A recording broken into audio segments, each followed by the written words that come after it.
Good day. So we'll be discussing computation of formula mass. Okay.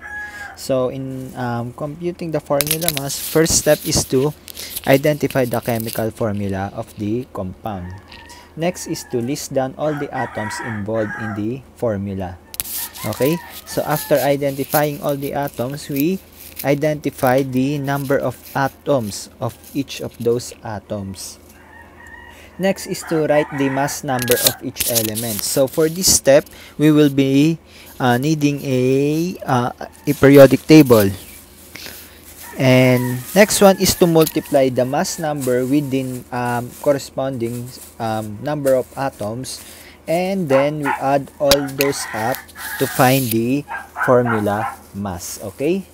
So if we are referring with formula mass, we will be using the unit U, and if we will be if we would like to find the molar mass, so we will be using the unit grams per mole. Okay, so let's have an example. Okay, so we have here aluminum hydroxide. So first step is to write the chemical formula. For aluminum hydroxide, the chemical formula is AlOH3. Okay, so this is the chemical formula. Next step is to list down all the atoms: aluminum, oxygen, and hydrogen. Okay, so next step is to identify all the number of atoms of each element. So the subscript indicates the number of atoms. So for Al, there is only 1. For oxygen, there is 3. So we have here the 3 here. So the 3 subscript here corresponds to not only for the hydrogen but for the hydrogen and the oxygen. Okay, so this will be 3. And similar to oxygen, there will be also 3 hydrogen. Okay, now next is to find the mass number of each element. Okay, so for aluminum, that is 27.0. For oxygen, that is 16.0. And for hydrogen is 1.0. Okay, so we multiply the number of atoms with the mass number. 1 times 27 is equal to 27. 3 times 16 is equal to 48. And 3 times 1 is equal to 3. Okay? So this will be 27 plus 48 plus 3. So the total is 78 units. So this is the formula mass. So if we are referring with the formula molar mass, this will be 78 grams per mole. Okay? So let's have other examples.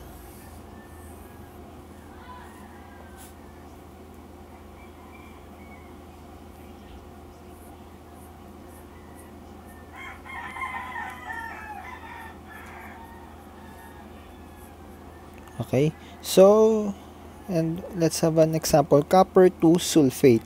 So we will be writing copper 2 sulfate into its chemical formula. So this will be CuSO4.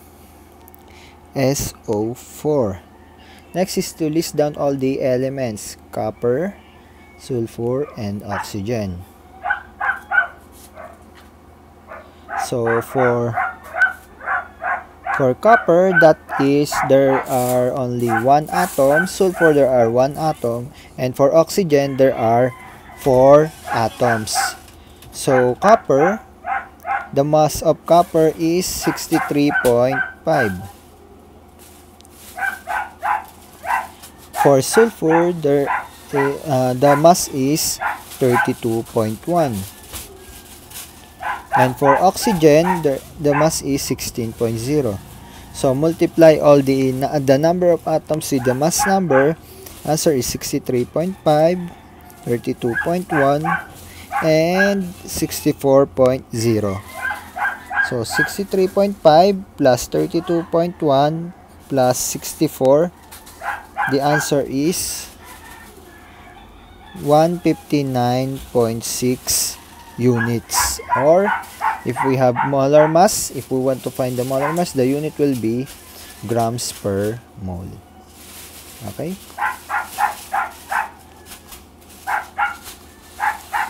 So another example.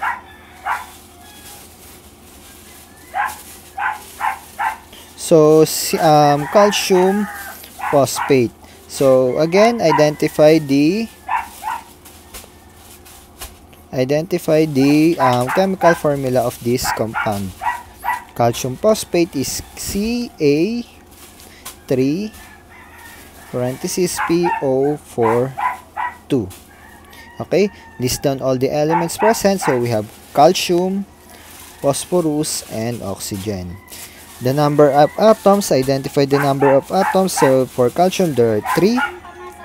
For phosphorus, there are 1 here and 2 here. So this should be 2. 1 times 2 should be 2. And for oxygen, we have 4 here inside the parentheses, and outside the parentheses there is 2, meaning that will be total of 8 oxygen atoms. So for calcium, identify the mass number of calcium. That will be 40.1. For phosphorus, that will be 31.0. And for oxygen, that will be 16.0. So 40.1 times 3 will be equal to 120.3. 31 times 2, that will be 62. And 8 times 16, that will be 128. So that will be the sum of all those products will be 310.3. Okay, 310.3 units, no? So if that is molar mass, that will be grams per mole. Okay, so other examples. So we have xenon tetrafluoride. So that will be xenon tetrafluoride. So xenon and fluorine. For xenon, there are 1 atom. For fluorine, there are 4 atoms. For xenon, the mass number is 131.3. For fluorine, that is 19. Okay, so multiply the number of atoms with the corresponding mass number. That will be 131.3, and 19 times 4 is 76. So the answer will be 207.3 units or grams per mole. So other examples.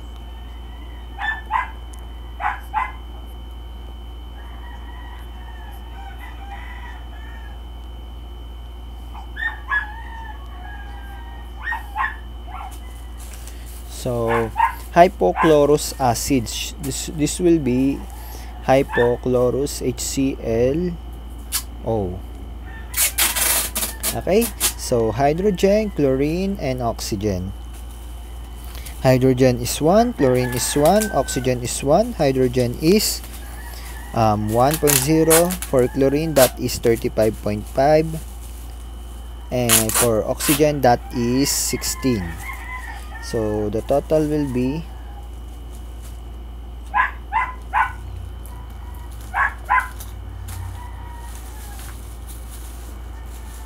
52.5 units.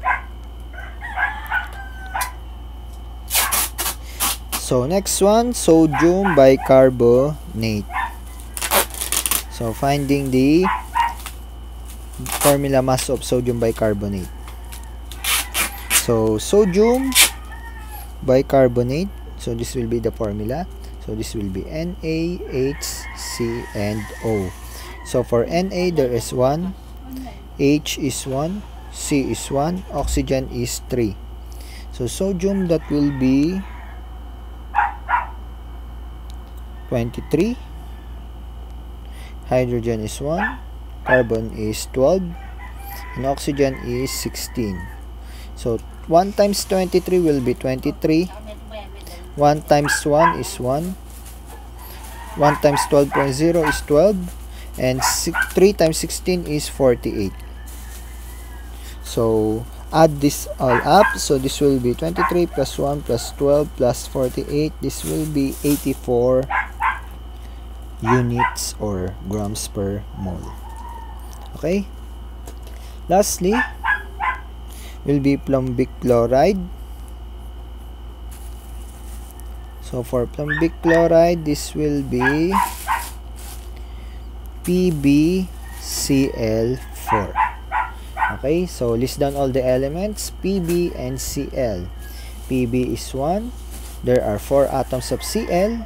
So Pb, the mass number of Pb is 207.2. For chlorine, that is 35.5. Multiply the number of atoms with the corresponding mass number. So 1 times 207.2. This will be still 207.2. And 35.45 times 4 will be equal to 141.8. So add these two numbers, so the total will be 340.